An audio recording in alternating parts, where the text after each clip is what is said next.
Oh, total cold. Anybody else? Is it? Wash of cold? Nobody? You. Nobody? Fool. No? No? No. You? Nope. Oh. What?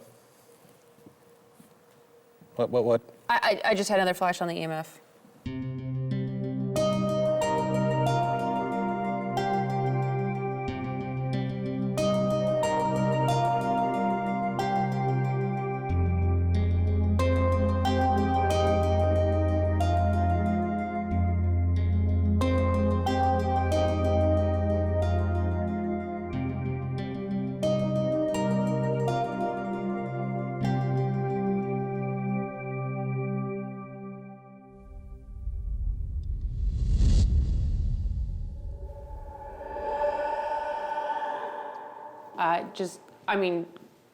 Walk into that room. You want me to walk in? I want you to walk into that room and tell me what you feel. All right.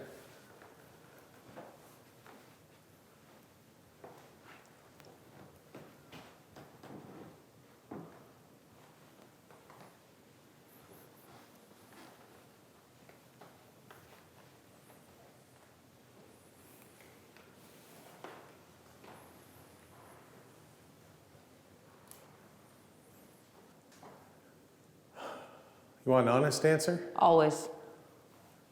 And we were here before. It feels a little oppressive to me. Yeah. Not comfortable. Yeah. Closed in, more closed in. Yeah. Because when we were here before, we were just talking and yappering, totally fine. And I actually, I feel, again, the chills. When I came up here, it was immediately like a wave of heavy. I really don't want to go in there, so I think we should. Wait. Is that ghost hunter logic? Yeah. Oh, okay. But I'm Do you not want to go kidding. first? So I think we had this on continuous. So you didn't. People, would say, "Oh, well, Holly told Paul to say it's oppressive or something." Totally. You came up here. We went in the bathroom. Haven't talked. We could show a continuous shot of this. That's what I felt when I came in here. I could have, thought of 20 different things if I wanted to make it up. What I felt was sort of a closed-in oppression, and then I felt some chills and cold. Sorry, too. right here? Yeah. Which, in my case, you never know, it might be a heart attack. But didn't feel like, anything like indigestion or anything. It was exterior but interior, if you know what I mean. Does that make any sense? Just a second. I'm just switching over so I can visually see EMF. All right. And I'm getting indications that the temperature dropped. I feel a draft down the back of my neck. Right now? Yeah. Like right here. Excuse me. Okay. Oh, I can feel it in the front of my neck too. Okay. Sorry. You know me. Yeah. Sorry, Kelsey, you're going to get a scritch with my... screw it. Just leave it as it is. Leave the mic. I don't do necks. Holly knows that. The strangling in a jail many years ago with the cold. Ugh. Mrs. Gorham, are you here with us right now? We think that we feel your energy. Are you unhappy with us here? Yeah, no, cold again. Right here. Here. I'm looking right at Mrs. Gorham's painting. Our investigation was well underway at the Astor Theatre, and we had already experienced more than one strange and unsettling encounter. All of us were a bit on edge as a result, but we were also eager to see if we could record any tangible evidence, particularly on the balcony, where the spectral form of a woman who resembled Mrs. Gorham had been seen and heard over the years. While standing on the stage with her audio recorder, Holly got exactly that. And then some. Is there someone up on the balcony right now? Is there someone up on the balcony right now?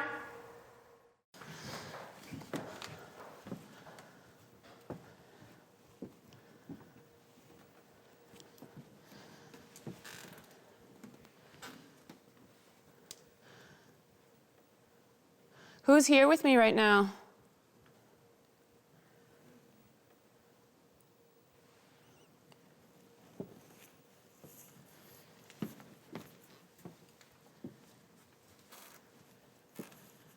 Is there somebody up here?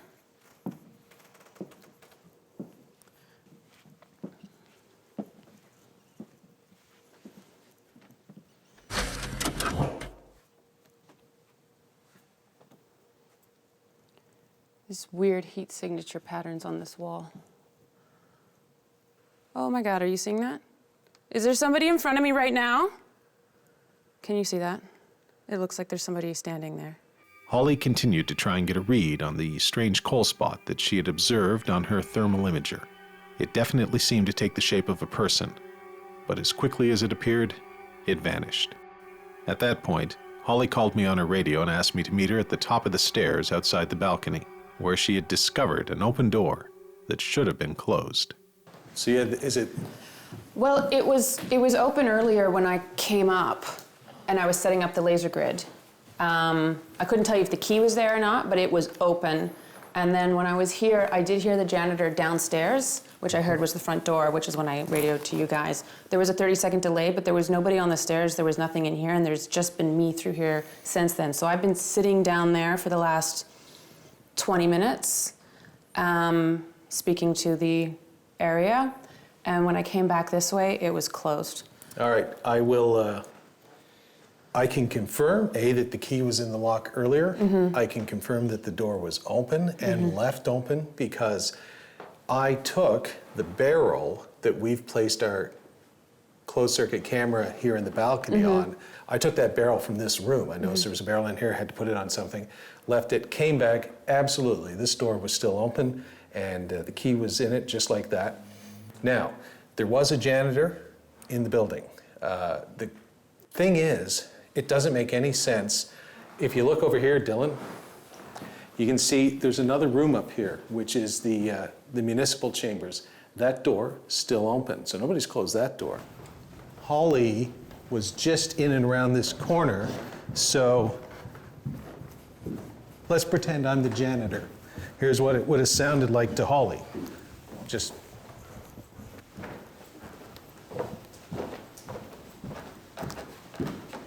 Yep. squeak, there's even a squeak there. Would have had to do this to close the door.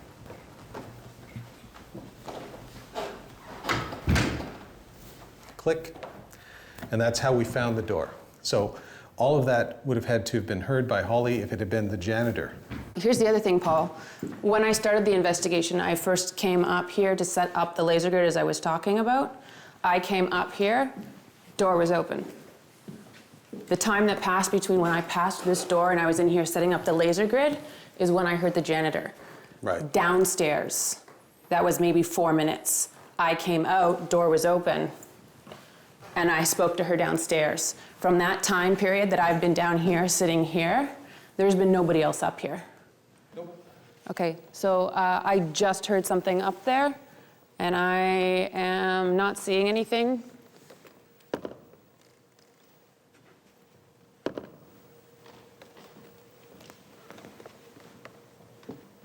That's what I heard.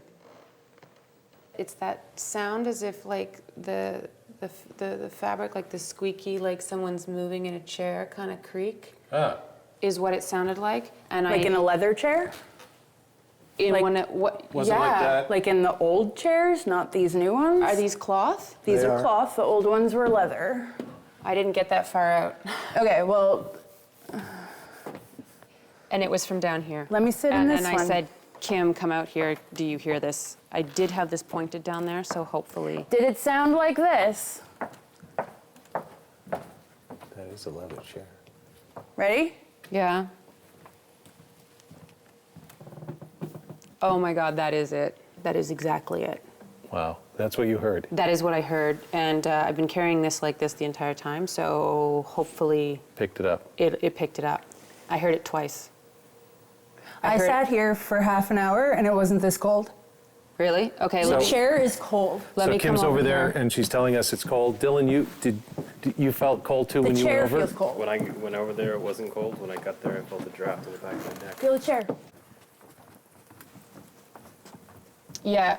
It dropped. It is slightly colder in this corner. It's dropping. Was it 24 and it's just dropped down to 23 It point? just feels colder.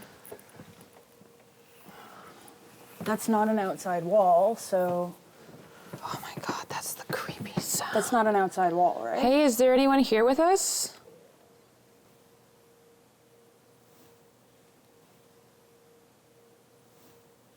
Did you hear a heya or something from down there? Okay, so that wasn't just me. To what now? It sounded like heya, I just heard a voice from down there. like down at that door or something, yeah?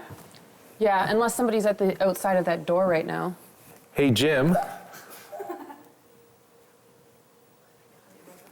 Jim? Yeah, I'm gonna go check the door for you. Thank you.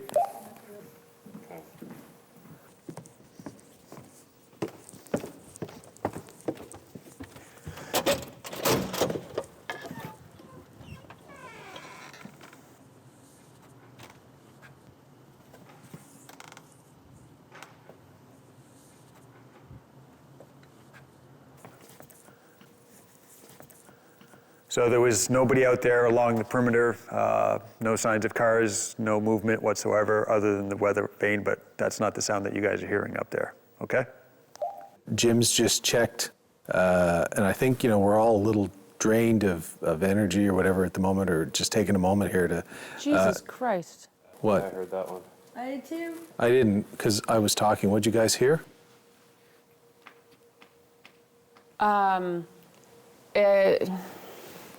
We'll listen to it later. I heard. Yeah. So it wasn't like a word like you heard heya or whatever. Yeah. It was just sort of a more of a moan or something. Yeah. In that tone, that key, like that pitch. All right, it's funny because we were going to sort of talk, we're repoing down to the basement to do some basement stuff, but we were going to say 3 of 5 people up here on the balcony, 2 of us didn't hear it. I didn't hear it, Dylan didn't hear it. The three who did hear it, Kim, Holly, and Chelsea, when she was down with Jim investigating the door thing, said you heard it too, right, Chelsea?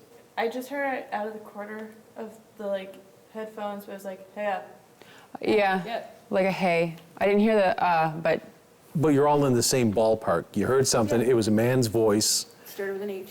and it started with an H. Okay, we'll go with that. And so the 3 women on the balcony heard it. The 2 guys standing on the balcony didn't hear anything. So there's a UFO researcher named Jacques Vallée who would talk about what he would call high strangeness UFO cases, but paranormal events, it doesn't matter. And it applied across the spectrum, where the same people in the same place could experience something totally different or not experience something. So you could have one person not experiencing anything and another person experiencing something, or 2 people experiencing totally different things even though they're in the same place. I've seen tons of cases. I've read about tons of cases where that happened. To me, this is a high strangeness moment. 5 people, the 3 women hear a guy's voice, the 2 guys don't hear anything. There's a lot to unpack out of that, just in general. So that, to me, fascinating. and who heard the woman's voice? I did. I did. You heard it, I heard it. I heard. Chelsea? no, I didn't hear it. I didn't hear it because it happened when I was talking and you guys interrupted me. Did you hear that? So I was hearing my own voice because it's right here. And I think I heard it Chelsea clear. maybe, had her earphones on and was hearing me talk more, but you guys were closer to wherever it was. Hey, here's a thought. Sound anything like the voice we heard last night? But maybe a little softer, kind of like I asked it?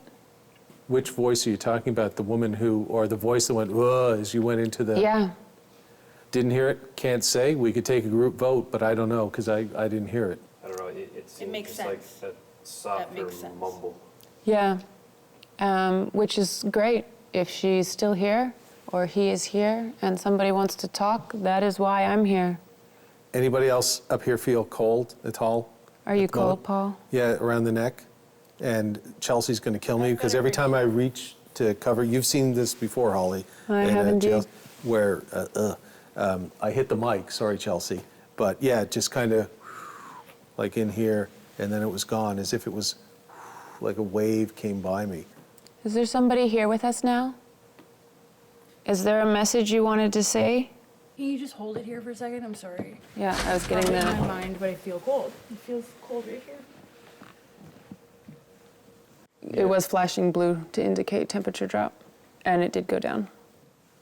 I'm freezing. And so I'm going out, Paul out, total wussy out, you guys, totally yours. But I'm gonna go into the basement because it's cold up here and not good cold, bad cold. It does feel cold. Holly and Kim followed me out of the balcony, and we took a break to review our audio recorders. Is there anyone here with us? You can definitely hear a man's voice on Holly's audio recorder just after she asks if there is anyone on the balcony with her. But things got even more interesting and frightening when I synced my audio recorder with hers. Mine recorded something entirely different that I hadn't heard at the time. The sound of a seat moving near me as Holly speaks, and then footsteps going by me after we hear the man's voice. Oh my God, that's the creepy sound. That's not an outside wall, right? Hey, is there anyone here with us?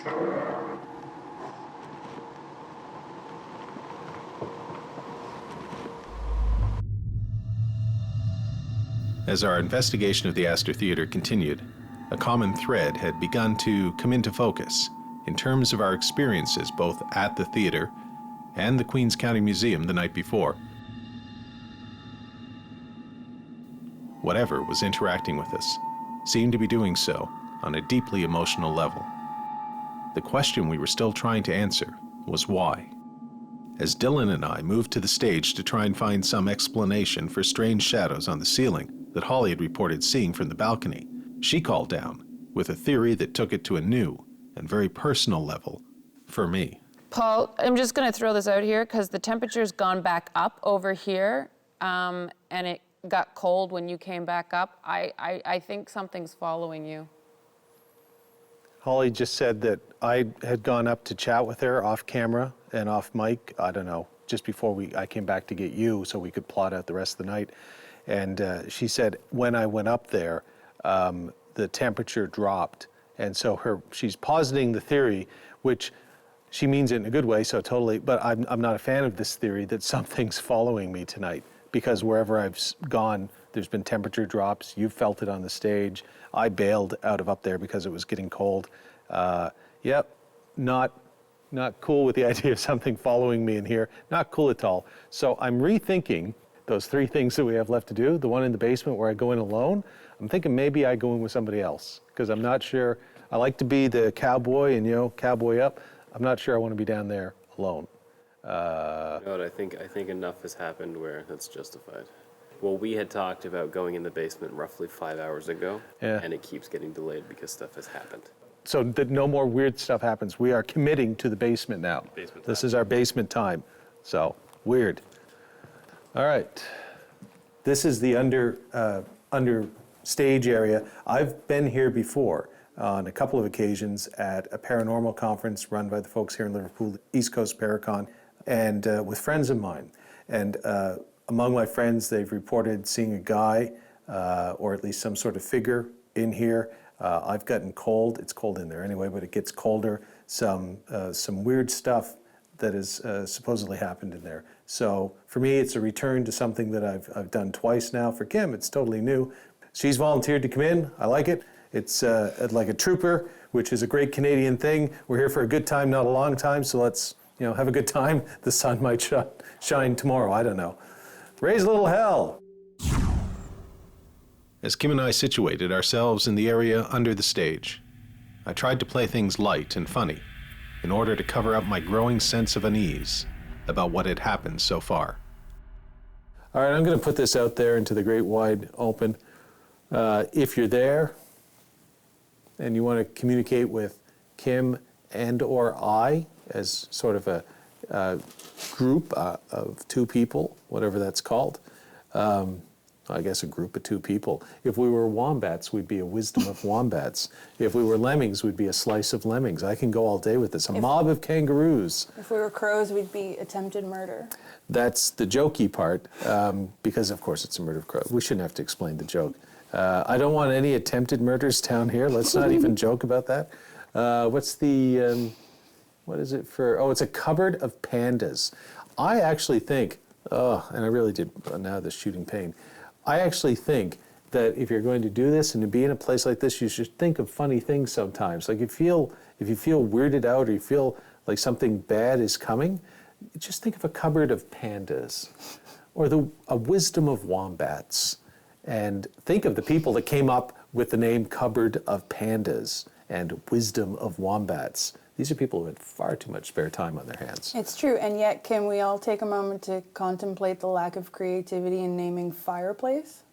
Fair enough. True enough. It's a place with fire in it. Let's just arrange those. It's like, yeah. Place of fire it is. Hey, Yoda, let's just shorten that up to fireplace. Okay with it, I am. Dagobah I will go to.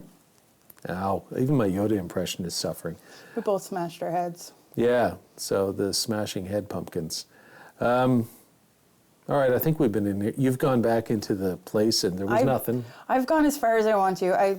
I feel like I could go further, but I don't want to pass that side room. And I don't want to go, like... Gotcha. I don't want to go past that. All right, I will.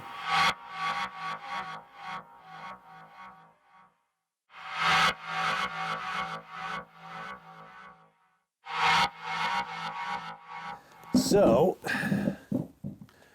this is a room. This is a storage room deep into the bowels of the basement of the Astor Theatre. And over here, we can see just a giant empty space full of chairs. As Dylan left me alone in the furthest reaches of the basement, my sense of unease continued to grow. Between the unexplained activity at the Queens County Museum the night before and the events so far at the Astor Theatre, I couldn't help but wonder if Holly was right. Someone, or something, was stalking us. And now, it had me all alone. Then, just as I felt a pronounced drop in temperature, our CCTV cameras in the main area of the basement picked up strange shadows, moving along the doorway outside my room, headed in my direction.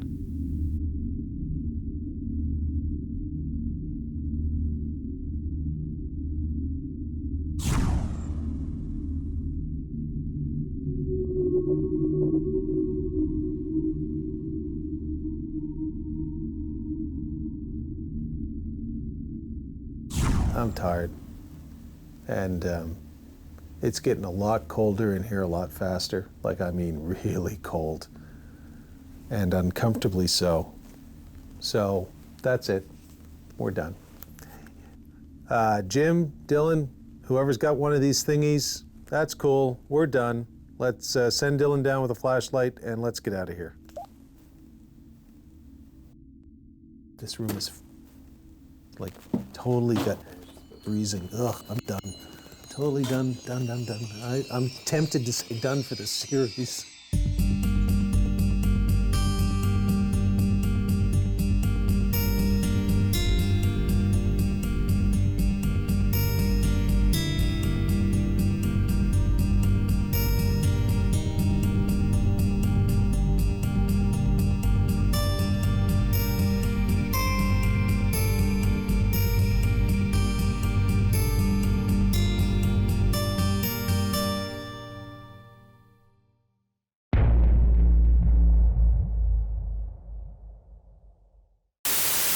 Did you actually, verbally, and intentionally try to summon a demon? I did not say to any demon that they could come and visit me. Did you say they could come and visit me?